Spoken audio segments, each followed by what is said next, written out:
یا پھر دین کے میدان کے اندر اسٹرگل کر رہے ہو. خود اعتمادی کی ضرورت دونوں جگہوں پر ہے، اور جن میں یہ کم ہوتی ہے وہ دنیا کے میدان میں ہوں تب بھی پیچھے رہ جاتے ہیں، دین کے میدان میں ہوں تب بھی پیچھے رہ جاتے ہیں. لیکن اطمینان کی بات یہ ہے کہ یہ جو خود اعتمادی ہے نا، یہ ایک اکتسابی صفت ہے، یعنی اس کو سیکھا جا سکتا ہے، سمجھا جا سکتا ہے، بڑھایا جا سکتا ہے. یہ نہ سمجھ رہے ہیں کہ بس ٹھیک ہے بائی برتھ جس کو یہ صفت زیادہ مل گئی، یہ خوبی زیادہ مل گئی، بس اس کے پاس ساری زندگی کے لیے زیادہ ہے، اور جس بیچارے کو بائی برتھ کچھ کم ہے یہ صلاحیت تو اس کے پاس کم ہے، ساری زندگی کم ہی رہنی. ایسی بات نہیں ہے. اس صفت کو ہم ڈیولپ بھی کر سکتے ہیں، اس کو سیکھ سکتے ہیں، سمجھ سکتے ہیں، بڑھا سکتے ہیں پریکٹس کے ذریعے سے، مختلف ٹیکنیکس کے ذریعے. میں آپ کو ذاتی مثال اس کی پیش کرتا ہوں کہ میں بچپن سے بے حد شرمیلا تھا. اتنا شرمیلا کہ میں 2-3-4 بندے کہیں کھڑے ہونے نا تو میں ان کے پاس جا کر کوئی بات کرنے سے ڈرنا کہ وہ سارے میری طرف دیکھنا شروع کر دیں گے. میں کیا کروں گا؟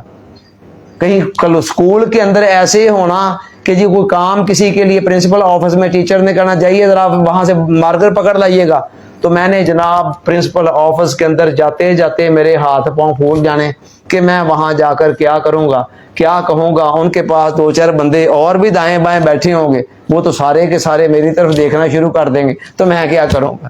یعنی بچپن سے میرا حال یہ تھا، اور میٹرک تک آتے آتے میں سوچ بھی نہیں سکتا تھا کہ میں کبھی سپیچ بھی کر سکتا ہوں. کبھی بزم ادب اسکول کے اندر ہوا کرتے تھے، کبھی اس میں حصہ لینے کا سوچا تک نہ. وجہ کیا تھی؟ وہی اپنا شرمیلا پن. تو اس معاملے کے اندر میں لیک آف سیلف کانفیڈینس کا شکار تھا. اس کے بعد کیا ہوا، میں کالج لائف کے اندر آ گیا، اور وہاں آ کر ایک دن میرے ذہن میں خیال آیا کہ میں نے ساری زندگی اسی طرح گھٹ گھٹ کر مرنا ہے کیا؟ میں نے اپنی ذات کے خول میں ہی بند رہنا ہے؟ پڑھائی میں ویسے اچھا تھا، لیکن یہ ہے کہ اس معاملے کے اندر بہت زیادہ ویک تھا، پیچھے تھا. تو پھر کیا ہوا، وہاں پر اس وقت بزم ادب ہوا کرتی تھی جمعرات کی، جمعرات تب چھٹی جمعے کی ہوتی تھی تو ہاف ڈے جمعرات کو ہوتا تھا، جمعرات کو بزم ادب ہوتی تھی. تو بزم ادب کے اندر ایک دفعہ میں نے 5 منٹ کی تقریر کے لیے نام لکھوا دیا، اور یہ میرا زندگی کے اندر فرسٹ ایکسپیرینس تھا. تقریر بھی پہلے خود ہی کو تیار کی، لکھ کر جیسے تیسے کر کے تیار کی، اور اس کو پہلے دہراتا بھی رہا. لیکن جس دن وہ دن آیا تو مجھے تو ایسے لگا کہ جیسے پتہ نہیں میرے ہونٹ سلے ہوئے ہیں. جب میرا نام پکارا گیا کہ میرے ہونٹ سلے ہوئے ہیں، اور پتہ نہیں میں لفظ بھی نہیں بول پاؤں گا. بہرحال یہ ہے کہ اللہ کا شکر ہے جب زبان کھولی تو اس کے بعد چونکہ خود ہی لکھی بھی تھی اور خود اس کی اچھی تیاری بھی کی تھی، تو پھر 5 منٹ میں نے بڑی روانی کے ساتھ اس کو ادا کر دیا.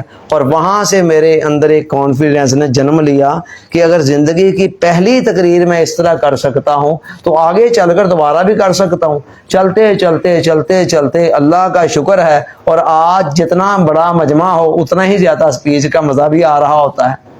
تو مطلب تو آپ نے دیکھا کہ ایک بندے کے اندر بچپن سے کوئی نہیں ہے، یہ اس حوالے سے بہت زیادہ پیچھے ہے، اور سارا بچپن گزارنے کے بعد وہ کالج لائف کے اندر جا کر فرسٹ اٹیمپٹ کرتا ہے، اور اس کے بعد آج ہزاروں انگنت سپیچ کر چکا ہوا ہوں، بے شمار چھوٹے بڑے لیکچر دے چکا ہوں. تو کہنے کا مطلب یہ ہے کہ یہ صفت ایسی نہیں ہے کہ اگر آپ کو بچپن سے آپ کے اندر کم ہے تو آپ یہ سمجھ لیں کہ ساری زندگی یہ ایسے ہی رہنی ہے. اس کو ڈیولپ کیا جا سکتا ہے، بڑھایا جا سکتا ہے. آپ اگر کامیابیوں کی کوئی نئی نئی داستانیں رقم کرنا چاہتے ہیں اور ترقی کی بلندی پر جانا چاہتے ہیں تو پھر یہ صفت آپ کے لیے بہت ضروری ہے، قطع نظر اس کے کہ آپ کس فیلڈ میں اسٹرگل کر رہے ہیں، کس فیلڈ میں آگے بڑھنا چاہتے ہیں، دنیا میں یا دین میں یا دونوں جگہوں پر. جہاں بھی آپ آگے بڑھنا چاہتے ہیں، جہاں بھی آپ کوئی نمایاں کامیابی، کوئی نمایاں ترقی حاصل کرنا چاہتے ہیں، تو آپ کے لیے اس صفت کا ہونا ایک فنڈامنٹل نیسیسٹی، ایک بنیادی ضرورت ہے آپ کے اندر ہونی چاہیے. اب سوال یہ ہے کہ اس صفت کو بڑھایا کیسے جا سکتا ہے، اس کے اندر امپروومنٹ کیسے لائی جا سکتی ہے. تو اس کے لیے پہلے ہمیں تھوڑا سا جھانک کر یہ دیکھنا ہوگا کہ اس کے اندر جو کمی ہوتی ہے اس کی وجوہات کیا ہوتی ہیں. چند ایک وجوہات ہیں. نمبر 1 تو یہ ہے کہ بعض اوقات جینیٹیکلی یہ پرابلم ہوتا ہے والدین کی طرف سے ہی ڈی این اے کے ذریعے سے انسان کو شرمیلا پن یا یہ ہے کوئی اس طرح کی لیک آف سیلف کانفیڈنس مل جاتا ہے. آپ نے دیکھا ہی ہے نا کئی جگہوں کے اوپر والدین کی طرف سے، اب تو یہ سائنس کا ایک مسلمہ مسئلہ ہے نا کہ والدین کی طرف سے تھرو ڈی این اے بھی بہت کچھ اولاد کو منتقل ہوتا ہے. اور ہم مشاہداتاً بھی دیکھتے ہیں کہ دنیا کے اندر بعض اوقات ایک بہادر قوم ہے تو اس کا ہر فرد ہی اگلا بھی بہادر ہوتا ہے، کہ بعضوں کی ایک خاص رنگت ہے یا ایک خاص شیپ ہے تو ان کے ساری نسل در نسل وہی رنگت وہی شیپ چلتی رہتی ہے. اللہ حاضر کہ آج کئی خصوصیات ایسی ہوتی ہیں جو والدین کی طرف سے تھرو ڈی این اے اگلی نسلوں کے اندر بھی منتقل ہوتی ہیں. تو ایک وجہ اس کی یہ بھی ہو سکتی ہے کمی کی یا زیادتی کی. اس کے بعد پھر یہ ہے بعض کا جسمانی نقص ہوتا ہے. کوئی انسان کے اندر خدا نہ خواستہ ایک آنکھ سے اندھا ہے یا دونوں آنکھوں سے یا کوئی اور معذور ہے کسی طرح سے، تو اس کو بھی انسان بعض اوقات لے لیتا ہے دل پر، اور اس کی وجہ سے بھی اس کی سیلف کانفیڈنس کے اندر کمی آ جاتی ہے. تو بعض اوقات انسان کا جو سیلف اسٹیم ہوتی ہے نا وہ کم ہوتی ہے، اور سیلف اسٹیم نے اگر کم ہونا ہے تو لازمی طور پر سیلف کانفیڈنس نے بھی کمی آنی ہے. سیلف اسٹیم کا کم ہونے کا مطلب یہ ہے کہ اپنی ذات کا جو ایک ڈیو احترام، ایک رسپیکٹ، ایک مقام اور مرتبہ انسان کے ذہن میں ہونا چاہیے، وہ اس حوالے سے بندہ بڑا نیچے ہوتا ہے اور اپنے آپ کو بڑا حقیر سمجھ رہا ہوتا ہے. جب بہت زیادہ حقیر سمجھے گا تو اس کا اثر ڈیفینیٹلی اس کی سیلف کانفیڈنس کے اوپر بھی پڑے گا. پھر اس کے اندر بعض کا جہالت بڑا امپورٹنٹ کردار ادا کرتی ہے. بندہ جاہل ہوگا، طرح طرح کے خیالات اسے آئیں گے اور اپنے متعلق کئی قسم کے شکوک و شبہات کا شکار ہوگا. پھر اس کے اندر اور کئی چیزیں، ماضی کی پروگرامنگ بطور خاص اس میں بہت ہی زیادہ امپورٹنٹ رول ادا کرتی ہے. ماضی کی پروگرامنگ سے مراد کیا ہے؟ بچپن سے ہم جن اساتذہ میں رہتے ہیں، جن والدین کے زیر تربیت پروان چڑھتے ہیں، اسی طرح اور جو لوگ بھی ہمارے ارد گرد ہوتے ہیں وہ ہمارے متعلق جو کمنٹس کرتے ہیں نا، تبصرے کرتے ہیں، ان تبصروں کا بہت ہی زیادہ اثر ہماری شخصیت کے اوپر پڑتا ہے. والدین کو بالکل پتہ ہی نہیں ہوتا ہے، وہ بیچارے کہتے ہیں تم تو ہو نکمے، اصل میں وہ جل بن کر کہتے ہیں اور اولاد کو احساس دلانا چاہ رہے ہوتے ہیں کہ بھئی تم نکمے ہو تو تم نکمے پن سے باہر آنے کا سوچو. مگر والدین کو پتہ ہی نہیں ہوتا ہے کہ ہمارا یہ ایک جملہ ہمارے بچے کے شعور سے گزر کر جب لاشعور کے اندر اترے گا تو وہاں کیا قیامت ڈائے گا اور کتنے زیادہ اس کے منفی اثرات ہوں گے. بیشتر لوگوں کے ہاں یہ سیلف کانفیڈنس کی کمی کی بڑی وجہ وہی بچپن کے استاد نے جو کچھ کہے، منفی تبصرہ کیا، والدین نے کیا یا اور ارد گرد کے لوگوں نے کیا. اور بڑی مرتبہ میں بتا رہا ہوں کہ جو تبصرہ اس طرح کا کرنے والا ہے نا وہ اپنی طرف سے بڑے خلوص کے ساتھ کر رہا ہوتا ہے. اس کا یہ خیال ہوتا ہے کہ میں اس کو احساس دلاؤں کہ اس کے اندر یہ کمی ہے اور اس کو چاہیے کہ اس کمی کو پورا کرے. مگر اسے پتہ ہی نہیں ہوتا ہے کہ مائنڈ سائنس کا اصول کیا ہے کہ ایک ننھے منے بچے کو، معصوم ذہن کے بچے کو جو کچھ بڑے کہیں گے، لاشعور کو اس کا کوئی پتہ نہیں ہے کہ یہ کس انداز میں کہا جا رہا ہے. وہ سمجھتا ہے بس ٹھیک ہے، اچھا میرے متعلق یہ کہا گیا ہے کہ میں نکما ہوں، اور یہ چیز ذہن میں بیٹھتی چلی جاتی ہے اور ذہن میں اتر کر پھر جناب انسان کی شخصیت کو اسی سانچے کے اندر ڈال دیتی ہے. اللہ عزل قیاس انسان کے ذہن میں آنے والے بعض قد منفی خیالات، وہم، وسوسے، اندیشے، خدشے، کئی قسم کے ماضی کے حوالے سے، فیوچر کے حوالے سے، حال کے حوالے سے، یہ چیزیں بھی انسان کے سیلف کانفیڈنس کو بہت زیادہ ڈیمیج کرتی ہیں. اللہ حاضل قیاس یہ ایک بڑا وسیع موضوع ہے اور اس پر سینکڑوں کتابیں آج تک لکھی جا چکی ہیں جن کے اندر اس کی وجوہات کو پر ڈسکس کیا جاتا ہے، اسباب پر ڈسکس کیا جاتا ہے اور اس کے سولوشن بھی بتائے جاتے ہیں. اور اس کی میں نے بتایا بہت ساری ڈائمینشن ہیں، مگر اس ساری ڈائمینشن کو نہ تو جاننا ہمارے لیے ضروری ہے اور نہ ہی اس نشست کے اندر ہم ساری ڈائمینشن کو ڈسکس کر سکتے ہیں. ہمارے لیے اتنا کافی ہے کہ ہم یہ جان لیں کہ ہم نے کس طرح اس سے باہر آنا ہے، نجات کیسے حاصل کرنی ہے. میں نے جتنا غور و فکر کیا مجھے اس کی سب سے بڑی وجہ جو نظر آئی نا وہ ہے منفی خیالات.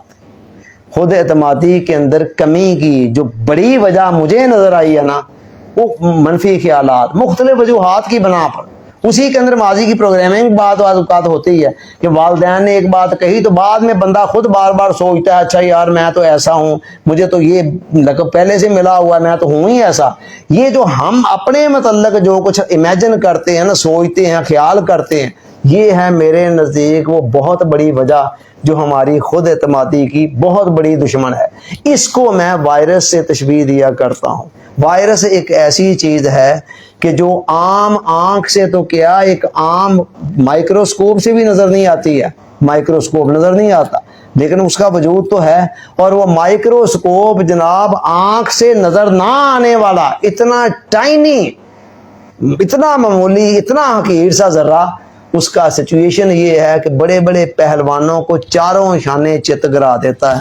ایک پہلوان کے اندر بھی وائرس آ گیا کسی چیز کا تو وہ جناب اتنا بڑا پہلوان بھی چارپائی پر پڑ جاتا ہے۔ کسی بیماری کا، کسی مرض کا آ گیا، اللہ حاضر قیاس، یہ جو وائرس ہے نا، یہ ہماری جس طرح جسمانی وائرس بیماریوں کا ایک وائرس ہوتا ہے نا، کسی بھی بیماری کا ایک وائرس ہوتا ہے، تو وہ انسان کو، بڑے بڑے پہلوانوں کو چارپائی پر پڑنے پر مجبور کر دیتا ہے، ان کو شکست دے دیتا ہے۔ اسی طرح یہ جو ذہن کا وائرس ہے نا، منفی سوچ کا، منفی خیال کا وائرس، یہ بھی انسان کی صلاحیتوں کو تباہ و برباد کر کے رکھ دیتا ہے، اور بڑے بڑے ذہینوں فتین لوگوں کی ساری قابلیت کو زیرو کر دیتا ہے، خاک میں ملا دیتا ہے۔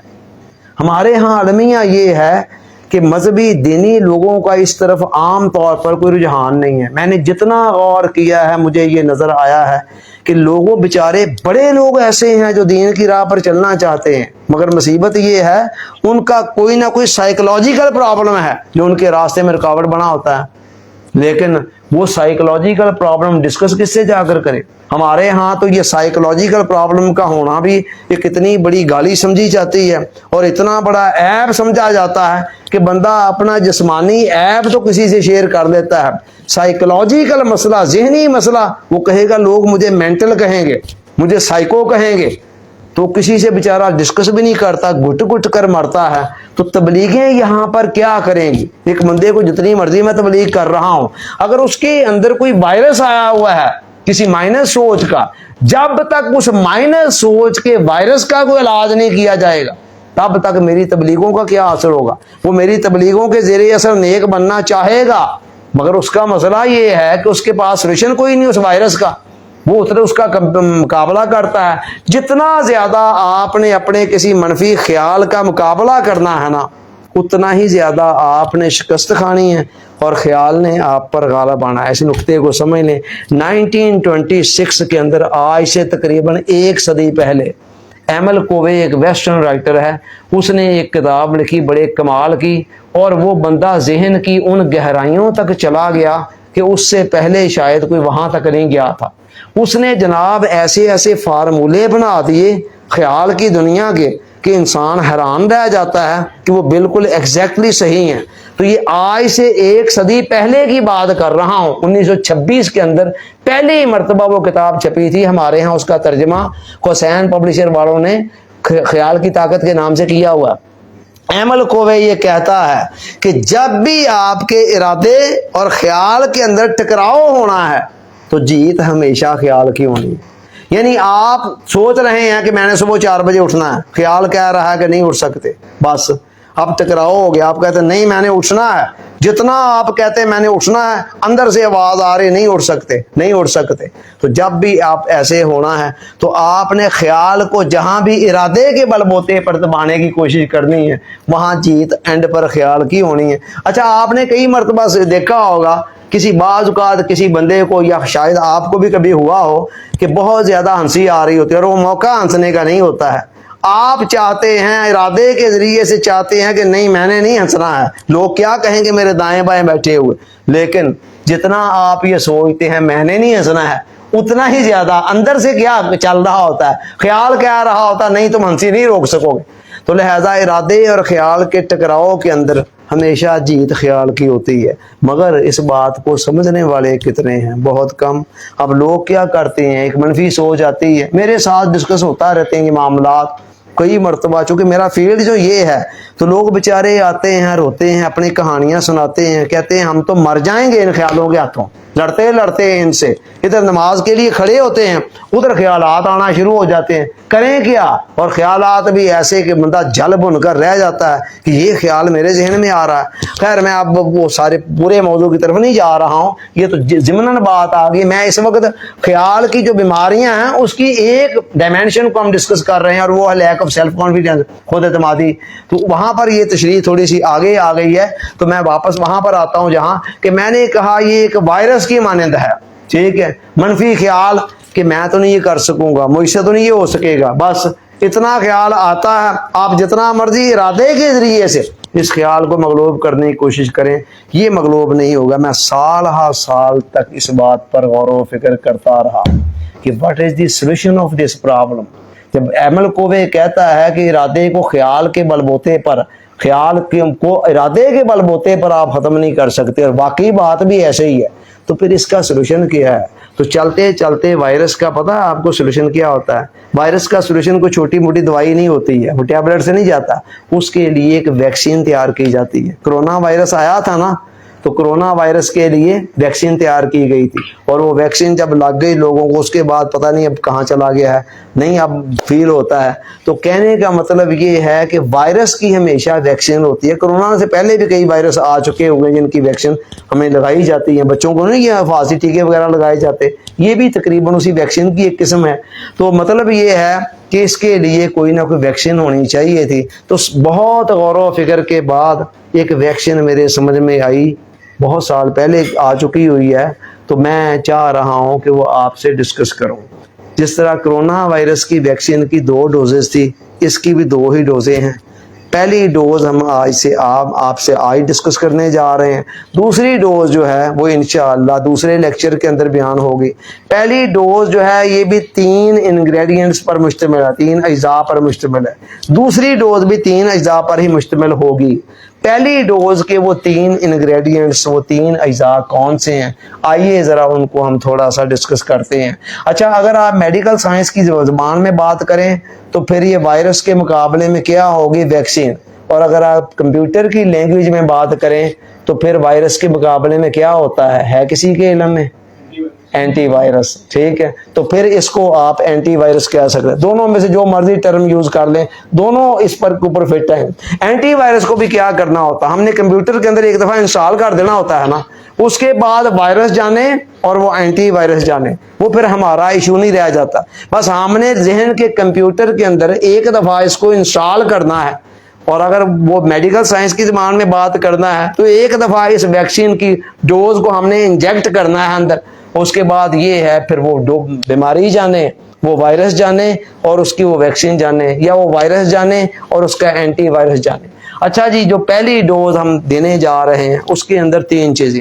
نمبر 1، علامہ اقبال کا ایک شعر ہے، خدائے لم یزل کا دستے قدرت تو زباں تو ہے، یقین پیدا کر اے غافل کہ مغلوب گماں تو ہے۔ یہ شعر آپ نے کئی دفعہ سنا، لیکن وہ سننا کیا جو ادھر سے سن کر ادھر سے نکل جائے۔ ہم کہہ رہے ہیں کہ اس کو انسٹال کرنا ہے، اور انسٹال کرنے کے لیے رک کر ذرا غور و فکر کرنا پڑتا ہے۔ انسٹال اور کیسے ہونا ہے؟ انسٹال کے لیے آپ نے کو باہر سے بندہ بنانا ہے؟ کچھ بھی نہیں، جتنا زیادہ سوچتے جائیں گے اتنا ہی انسٹال ہوتا جائے گا۔ کوئی بھی خیال جس پر ہم رک کر فوکس کرتے ہیں اور اس کو بار بار سوچتے ہیں، وہ اتنا ہی زیادہ ذہن کی گہرائیوں کے اندر اترتا چلا جاتا ہے، اسی کو انسٹال کرنا کہتے ہیں۔ اچھا جی، علامہ کہہ رہے ہیں خدائے لم یزل کا دستے قدرت تو زباں تو ہے، انسان تو اس خدا کی قدرت کا ہاتھ ہے، اس کی زبان ہے، لم یزل، جس کو زوال ہی کوئی نہیں ہے، جو ساری طاقتوں توانائیوں قوتوں کا مالک ہے، تو اس کا دستے قدرت ہے، اس کی تو زبان ہے۔ یقین پیدا کر اے غافل کہ مغلوب گماں تو ہے۔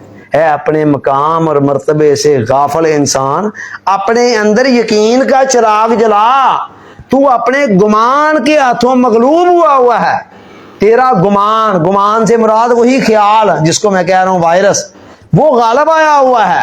تیرے ذہن میں یہ خیال آ گیا مجھ سے تو یہ نہیں ہو سکے گا، لیجئے اتنے میں تو مغلوب ہو گیا، حالانکہ تیرے سامنے وہی کام اور کئی لوگ کر رہے ہیں۔ جب اور کئی لوگ صبح کی نماز کے لیے اٹھ رہے ہیں تو میں یہ سوچتا رہوں ساری زندگی کہ مجھ سے تو نہیں اٹھا جائے گا، یہ کیا بات ہوئی بھلا؟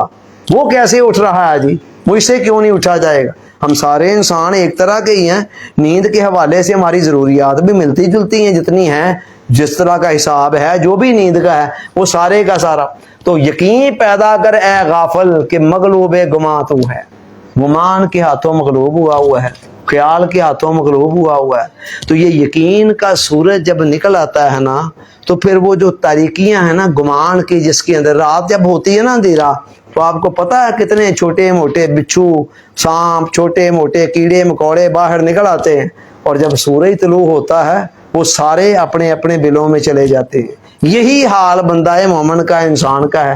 جب اس کے اندر یقین کا چراغ جلتا ہے, پھر یہ سارے خود ساختہ قسم کے ڈر, خوف, وہم, وسوسے اپنے اپنے بلوں میں گھس جاتے ہیں, ختم ہو جاتے ہیں.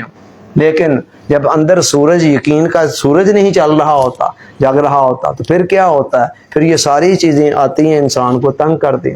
اب یہ ہو گیا پہلا جز, اس پہلی ڈوز کا پہلا جز.